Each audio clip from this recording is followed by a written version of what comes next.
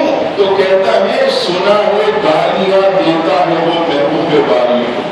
ہم نے سنا ہے کہ ہمارے آقا کو گالیاں دیتا ہے، وہ خبیث حضور علیہ السلام کی شان میں گستاخیاں کرتا ہے. آج ہم اسی نیت سے میدان بدر میں آئے ہیں کہ اس کا کام تمام کر کے جائیں. تو کہتے ہیں ابن مسعود میں نے اپنی آنکھوں سے دیکھا کہ وہ لوگوں کے پیروں میں گھس کر اللہ اکبر عزیزان گرامی وہ چلتے چلتے آخر ابو جہل کے قریب پہنچ گئے. اور جیسے ہی ابو جہل کے قریب پہنچے جو بڑے بھائی تھے حضرت معاذ، انہوں نے اپنی تلوار جو ہے زور سے ابو جہل کے ٹانگوں پر اتنی زور سے ماری کہ راوی کہتے ہیں کہ اگر کوئی پتھر پر کھجور کی گٹھلی رکھی ہو اور اوپر سے کوئی پتھر مارے تو کتنی اسپیڈ سے وہ کھجور کا بیج اڑتا ہے. اس طرح ہم نے دیکھا کہ ابو جہل کی ٹانگ اڑ رہی تھی. اس قدر زوردار اس بچے نے حملہ کیا. اور ظاہر سی بات ہے جب ابو جہل کو مارا تو اس کے جتنے چاہنے والے تھے ان میں سے ایک نے تلوار نکالی اور حضرت معاذ کے کاندھے پر حملہ کیا. آپ کا یہ بازو لٹک گیا، یہاں سے ہڈی ٹوٹی اور چمڑی کے ساتھ ایسے لٹک گیا بازو. لیکن آپ دیکھیے ہمت، جرأت اور جذبہ جہاد، اتنی سی عمر میں بھی بازو لٹک رہا ہے، ایک ہاتھ سے دشمن سے لڑ رہا ہے. اور دنیا میں کوئی ایسی مثال نہیں ملے گی کہ لڑتے لڑتے جب سوچنے لگے کہ یہ لٹکتا ہوا بازو بار بار مجھے تنگ کر رہا ہے، انہوں نے کیا کیا؟ اپنے اس بازو کو ایسے زمین پر رکھا، پھر اس کے اوپر ایسے اپنا سیدھا پیر رکھا اور زور سے اٹھے. وہ بازو جسم سے الگ ہو گیا، بازو جسم سے الگ ہو گیا. ذرا تصور کیجیے کہ کتنا تکلیف دہ معاملہ. کوئی آج ہمارے جیسے آدمی تو کبھی سوچ بھی نہیں سکتا، لیکن اتنے چھوٹے شہزادے حضور کے صحابی، حضور پر جان اور مال نثار کرنے کے لیے آنے والے اپنا بازو، اپنا ہاتھ زمین پر رکھ کر اتنی زور سے اٹھے کہ بازو زمین پر رہ گیا اور پھر ایک ہاتھ سے دشمنوں سے لڑنے لگے. اور اللہ تبارک و تعالیٰ نے ایسی فتح و نصرت عطا فرمائی اور ایسا اللہ تبارک و تعالیٰ نے کرم کیا کہ تھوڑی ہی دیر بعد ابو جہل مر گیا. اور ابو جہل جب مرا، حضرت ابن مسعود رضی اللہ تعالیٰ عنہ فرماتے ہیں کہ میں حضور علیہ السلام کی بارگاہ میں نے خبر دی کہ آقا ابو جہل مر گیا. نبی پاک علیہ السلام نے یہ سن کر، ایک حدیث میں ہے کہ حضور علیہ السلام نے سجدہ شکر ادا کیا، اور ایک حدیث پاک میں ہے کہ نبی پاک علیہ السلام کے یہ الفاظ تھے کہ اللہ کا شکر ہے ہماری امت کا اب فرعون مارا گیا، میری امت کا فرعون مارا گیا. یعنی ابو جہل یہ میری امت کا فرعون تھا، یہ ہلاک ہو گیا. حضور علیہ السلام نے اللہ کا شکر ادا کیا اور اس شان سے الحمدللہ اسلام کا پرچم لہرانے لگا کہ عزیزان گرامی وہ 313 کہ جو مخلص تھے، نہ جن کے پاس مال تھا، نہ سواریاں تھی، نہ تلواریں تھی، نہ بھالے تھے، نہ کھانے پینے کو کچھ تھا، نہ اچھی جو ہے وہ پوشاک پہنی ہوئی تھی، اگر ان کے پاس کوئی چیز تھی تو صرف دامن مصطفیٰ تھا. حضور کی محبت کو لے کر، حضور کے دامن کو پکڑ کر ایسے جرأت اور بہادری سے نکلے تھے کہ تھے 313، لیکن آج پوری دنیا میں اسلام کو پھیلا. آج بھی عزیزان گرامی ڈاکٹر اقبال کہتا ہے کہ فضائے بدر کر دے گا فرشتے تیری نصرت کو، اتریں گے آسمانوں سے قطاروں سے قطار اب بھی. یعنی مومن تو یہ نہ سمجھ کہ آج فرشتے تیری مدد کے لیے نہیں اتریں گے، نہیں، تو بھی بدر کی فضا پیدا کر دے، تو بھی ایسا مرد مجاہد ہو جا، اسلام پر سب کچھ قربان کرنے والا بن جا. پھر تو دیکھنا جب اللہ کی راہ میں تو نکلے گا تیرا جذبہ صادق ہوگا، اسلام کی محبت تیرے سینے میں ہوگی، جان و مال قربان کرنے کے لیے جب تو آگے بڑھے گا تو تو دیکھنا تجھ سے آگے اللہ کے ملائکہ کی فوج کھڑی ہوگی۔ لیکن آج جذبہ جہاد ختم ہو گیا، اب دیکھیے مسلمانوں کا کیا ہے۔ ہم بھارت سے کہتے ہیں معاہدہ کر لو، ہم آج یہودیوں سے کہتے ہیں معاہدہ کر لو، ہم تم سے نہیں لڑیں گے، تم ہم سے مت لڑو۔ آج ہم دشمنوں سے معاہدہ کر رہے ہیں، لیکن وہ دشمن کتنا شریر ہے کہ کبھی فلسطین پر حملہ کرتا ہے، کبھی افغانستان کے مسلمانوں کو قتل عام کرواتا ہے، کبھی عراق کے مسلمانوں کو مروا دیتا ہے، کبھی ہندوستان کے اندر غیر مسلموں سے مسلمان کو لڑوا دیتا ہے۔ یہی کفار آج کشمیر کے اندر آپ دیکھیے کس طرح مسلمانوں کی عزیزان گرامی ماں بہنوں کی عزت لوٹ رہا ہے، مسلمان نوجوانوں کو گاجر مولی کی طرح کاٹا جا رہا ہے۔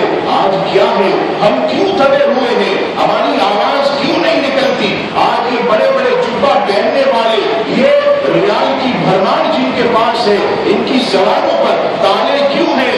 وجہ یہ ہے کہ دنیا کی محبت ان کے دل کے اندر آ گئی، مال و متاع کی محبت ان کے دلوں میں گھر کر گئی، اور جب دنیا کی محبت آ جائے، مال و دولت کی محبت آ جائے تو جذبہ جہاد یہ ختم ہو جاتا ہے۔ آج ضرورت ہے کہ حضرات صحابہ ان کی طرح ہمیں جذبہ بیدار کرنا ہوگا، اور اگر مسلمانوں میں پھر وہ جذبہ آ گیا تو آپ دیکھیے گا پھر اسلام کا بول والا ہوگا، پھر کسی کو جرت نہیں ہوگی۔ حالانکہ آپ دیکھیے 1 ارب 5 کروڑ مسلمان اتحاد نہ ہونے کی وجہ سے، جذبہ جہاد نہ ہونے کی وجہ سے ہر جگہ پس رہے ہیں، ہر جگہ مارا جا رہا، ہر جگہ ان کو اپنے گھروں سے نکالا جا رہا ہے، قتل عام ہو رہا ہے۔ کیا وجہ ہے؟ آج جذبہ ختم ہو گیا۔ تو آج بھی اگر حضرات صحابہ کرام جیسا جذبہ بیدار ہو جائے، اور منگل کا دن یہ یوم بدر کا ہے، اس دن خاص دعا کریں اصحاب بدر کے نام کے وسیلے سے کہ اللہ آج پھر اسلام کو ایسے مجاہدین کی ضرورت ہے، مولا غیب سے مجاہدین عطا فرما، ہمیں وہ جذبہ دے دے کہ ہم تیرے مذہب اسلام کے تحفظ کے لیے اپنا سب کچھ قربان کرنے کے لیے تیار ہو جائیں۔ عزیزان گرامی، دعا ہے اللہ تعالیٰ سے کہ رب کریم اصحاب بدر اور شہداء بدر رب کریم سب کے درجات کو بلند فرمائے، اور رب کریم سب میں بھی جذبہ جہاد پیدا فرمائے۔ بہت طویل واقعہ ہے لیکن مختصر میں نے اس لیے عرض کیا کہ کافی دیر سے آپ گرمی میں بھی بیٹھے تھے، زیادہ وقت جو ہے وہ میں نہیں لینا چاہتا تھا، لیکن لائٹ آ گئی آپ جانتے ہیں، اس لیے میں نے جو ہے اپنا وقت بڑھا دیا۔ اللہ تعالیٰ ان اصحاب کے ذکر کے صدقے ہم سب کی مشکلات کو